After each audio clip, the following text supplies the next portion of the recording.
তিনজন যুবক কাজের জন্য বেরিয়েছে, পথিমধ্যে 4টা স্বর্ণের টুকরা পেয়েছে। যুবক কয়টা স্বর্ণ পাইছে? কয়টা?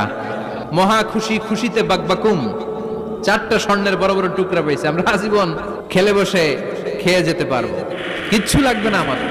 3 বন্ধু বলে ভাগ করি, আরেকজন বলে ক্ষুধা লাগছে। একজন যা বাজার থেকে রুটি কিনে নিয়ে আয়, খাওয়ার পরে ভাগ করবো। একজন রুটি কিনতে গেল, শয়তান 2টারে বুঝায় ওইটারে মারতে পারলে এক ভাগ বটোয়ারা সহজ হবে। তোরা 2 জন স্বর্ণ 4টা, তুই নিবি 2টা, ও নিবে 2টা। হিসাব সহজ না? 2 বন্ধু প্ল্যান করছে, ওইটারে মাইরা তুই 2টা, আমি 2টা। যেটা রুটি আনতে গেছে প্ল্যান করেছে রুটির মধ্যে বিষ মিশায় নেই, তাহলে বিষ খাওয়া আর রুটি খেয়ে ওই 2টা সে সব পাবে, আমি পাবো। ভাগাভাগির কিছু নাই, সব যাবে আমার কাছে। 4টা স্বর্ণের টুকরার মালিক আমি। রুটির মধ্যে বিষ মেখে নিয়ে এসেছে। ওই 2 বন্ধু প্ল্যান অনুযায়ী ওইটারে ধরে মেরে ফেলছে। এবার মহা খুশি। এক বন্ধু